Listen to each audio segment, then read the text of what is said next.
Were you surprised at all about how dominant this performance was? No, really I'm not. I think we have ourselves a really good football team. And I keep telling our guys every week, we haven't played our best ball game yet, and we're getting closer as a football team to playing our best ball. But we hadn't. We all felt that way going in our ability, what we're capable of doing if we go out and play every week like that. But I really think the reason why we were so dominant is we had a Division I, we had big-time college football environment around here. You know, that atmosphere with those fans packing that building. I really felt like our guys drew strength from our fans. You know, and I saw it when we got off the bus with Topper Walk, just the excitement on our guys' face to see so many people out there. And that's why all those kids came to school here and wanted to be a part of this, be a part of something special. And you know, they earned it. And it's great that our fans showed up and showed their appreciation. And again, I think our guys played that way because of that. You know, so there's no excuses for not coming back. You know, if they like the way our football team looked tonight, then I say show up every Saturday or Thursday or Tuesday night when we play. Please be here and be loud. So you haven't played your best ball yet. Do you feel like this was your best performance of the year? Yes, this was our best performance of the year. We're still not where we're capable of being. There's still a lot of little mistakes here and there that we got to correct. We got to get corrected, you know. And sorry, guys, like I told our guys, great teams are never satisfied. You know, we're going to enjoy this win, but we're not satisfied with this one. You know, preseason's over with now. We had a pretty good preseason now. Now the real season starts. So we got to be locked in. Anyone in this conference can win. So it's going to be big time 8 weeks for us. Starting next week. Coach, it seems like each week the team comes out with a fire that maybe surpasses the week before. What's the key to keeping them so motivated? Well, every week we reset our standards. You know, it don't matter who we're playing. You know, and that's what great teams do. We reset our standards and go out and we judge ourselves by our efforts that we put out there each and every Saturday. So we just going out every week trying to compete against ourselves every week. And if there's anything, probably that. Just every week we want to see how good we can be. So our guys are motivated by doing that. I could be wrong, but it looked like you were getting a little emotional before the game during Coach Harbaugh's ceremony. What were the words behind that? Maybe behind that? I think I get emotional whenever I talk about Coach. He's done so much for me, and he's done so much for our university. And he's just a great person, a great guy. And think about some of my teammates that I always talk about him now. You know, just how he changed a lot of people's lives. And I mean, he's everything what a coach should be. You know, and for him to get recognized today and his wife was again something that needed to be done. It was overdue, and it was great for it to happen in an environment like we had today. And it was great for our guys to go out and play the way they did for Coach Harbaugh and Ms. Harbaugh and our 92 team and 2002 team. It was a great environment. And I was just so happy that Coach Harbaugh was able to witness and be a part of this and show, and for the whole WKU Hilltop Nation to show their appreciation to him and his wife for all they've done for us. What are some similarities and differences between him and his two sons? Not much at all. Not much at all. They all are fiery.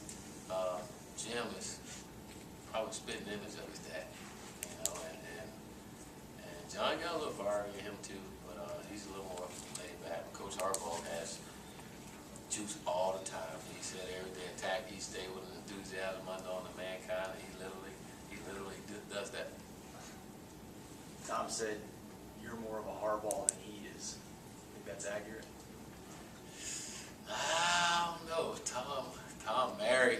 He married into the Harbaugh and have some kids, but yeah, we're all close, and we're all about the same thing, and being trying to be the best that we can do. And you know, it's great for me personally to have some to have them to lean on and mentor and Coach Harbaugh, Jack, and role model, and like Jim, for me, just have those guys around right way, you know, and everything, not just football, but in life, and that's huge. And I try to surround myself around good people, and I got lucky that Jim Harbaugh came and recruited. Coach, everything went great for you guys. The only one downer was Dowling getting ejected. Does that mean you guys won't have him for Arkansas State? No, he'll be back. He'll be back against Arkansas State. I think it was great for us to have a commissioner here at our game, and he mentioned that he'll be back next week. So there won't be a suspension? Won't. Considering the way last year Arkansas State, I know it's the first conference game of many, but considering that almost pretty much ultimately decided last year's conference, is that something you'll talk to your players about? No, we're going to talk about what we set ourselves up for. I mean, our goals, what we talked about at the beginning of the year. You know, we wanted to create national identity and be a dominant team in our conference. You know, and we want to win the Sun Belt Conference. That's always our goal. And we always talk about learning from our mistakes. You know, and our football team is starting to do that now. And that's another one of our mistakes that we got to learn from. You know, and we got to win them all, not making excuses, not blaming anyone. We got to go out and do it. We've been through it last year. We know that one loss killed it. So we got to try to win them all. And the first one is Arkansas State. And our guys are motivated. You know, the last time we lost to a team other than the #1 team was to Arkansas State. And so they're going to be playing motivated, and they're the defending champs. You know, so they're the champs until someone beat them. So we got to go and have a great week of practice and reset our standards for next week. You know? Coach, last year you guys didn't win a non-league game, and correct me if I'm wrong, I think you think that's the one thing that left you guys out of a bowl bid. Now that you've gone 3-1 and that one victory or one loss, you know, at the #1 team in the land, do you feel like your non-conference performance is giving you guys a little bit leeway in case you don't win the Sun Belt? Well, I would say it would have to help. What is it? We take care of our business. We still got to take care of our business at the end of the day. But you hope that it helped. We talked about it as a team. That's something again, as we grow as a football program, and that was something that we had to do a better job at winning out of conference game. You know, and there's a lot of things. When you have a bad football team, there's a lot of things you got to learn, a lot of things you got to get better at. And our team is starting to do it now and starting to understand all the things that come with being big time college football. You know, and we're starting to understand that, and I think all of us here in the community are starting to understand that what it's going to take now. We're all growing together. You know, and it's something special going on here now. I don't know if a lot of people really realize that, but I think it's something special going on here. It's like a pile of cake ready to explode. What kind of cake? How impressive was the offensive line tonight? Big time. Whenever you can get 2 100-yard rushers, those tunnel workers done a great job. You know, those guys went out and got physical, and they kept coming off the sidelines. And coach could keep running it. You know, and I tell you a little couple here. Coach Harbaugh. You asked me a question about Coach Harbaugh. Coach Harbaugh said when he passed away, all he wants is on his tombstone is the ISO plate. It's an ISO plate. He just want a diagram on the tombstone. He don't want anything else. He just wants the ISO plate. That's all he wants. And I remind our team that he loved that play. And the first play of the game, we ran it. You know, and I would say we probably ran that play about 20 times tonight.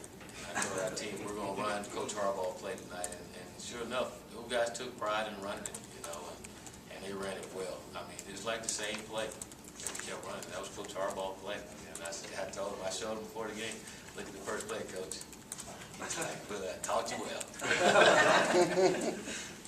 Coach, this is the first season that Carl Benson's been Sun Belt Commissioner for. What did it mean for you to have him here to see what Hilltopper football is all about in the season that you think is so special? I think it's always good when your commissioner come and check our football team out, our campus, our environment on game day. It was big, especially for him, being his first time in this conference. You know, I think it's good for him to get around and see all of our schools in the conference. And I'm just happy that he was able to witness what we are capable of doing here at WKU. You know, with our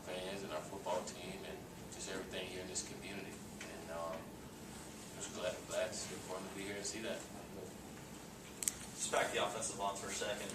Ed Hazelwood filled in for Cameron tonight. Seemed like he did a pretty good job. What were your thoughts on his play?